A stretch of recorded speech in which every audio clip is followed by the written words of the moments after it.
আসসালামু আলাইকুম রহমতুল্লাহ। আমি লিজা আক্তার আমাদের ইউটিউব চ্যানেল থেকে জানাচ্ছি আপনাদের সবাইকে স্বাগতম। আজকের ভিডিওতে আমি আলোচনা করব উচুন্ডি বা ফুলকড়ি গাছের উপকারিতা নিয়ে। প্রিয় দর্শকবিন্দু, ফুলকড়ি গাছের উপকারিতা জানতে সম্পূর্ণ ভিডিওটি না টেনে মনোযোগ দিয়ে দেখুন। ভিডিওতে যে গাছটি দেখা যাচ্ছে এটি হলো ফুলকড়ি গাছ। এটি মূলত একটি ভেষজ উদ্ভিদ এবং বিভিন্ন ওষুধি গুণসম্পন্ন ভরপুর। এর প্রধান উপকারিতা হলো ক্ষত নিরাময় ও রক্তপাত বন্ধ করা।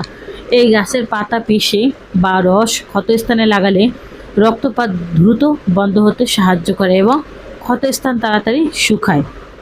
প্রদাহ ও ব্যথা উপশম। এতে থাকা উপাদানগুলি অ্যান্টি ইনফ্ল্যামেটরি এবং ব্যথানাশক হিসেবে কাজ করে। এটি ব্যথা কমায়, মাথা ব্যথা কিংবা পেশির ব্যথা কমাতেও সাহায্য করতে পারে। ত্বকের সংক্রমণ রোধে এর পাতার অ্যান্টিমাইক্রোবিয়াল এবং অ্যান্টিফাঙ্গাল বৈশিষ্ট্য রয়েছে, যার ফলে এটি চুলকানি, একজিমা, ফোড়া বা ত্বকের বিভিন্ন সংক্রমণ দূর করতে পেস্ট হিসেবে ঐতিহ্যগতভাবে ব্যবহৃত হয়।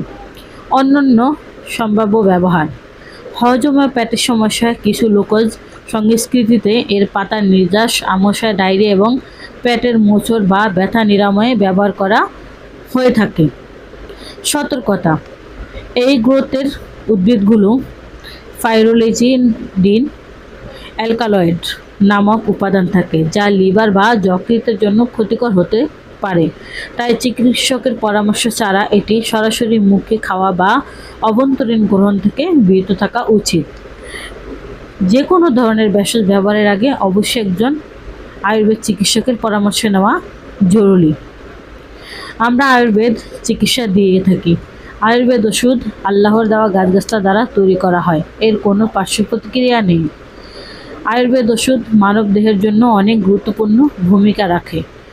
আয়ুর্বেদ ওষুধ আমাদের অনেক পুরানো রোগ ধীরে ধীরে নিরাময় করে, এমনভাবে নিরাময় করে যেটা পরবর্তীতে আর ইনশাল্লাহ হয় না।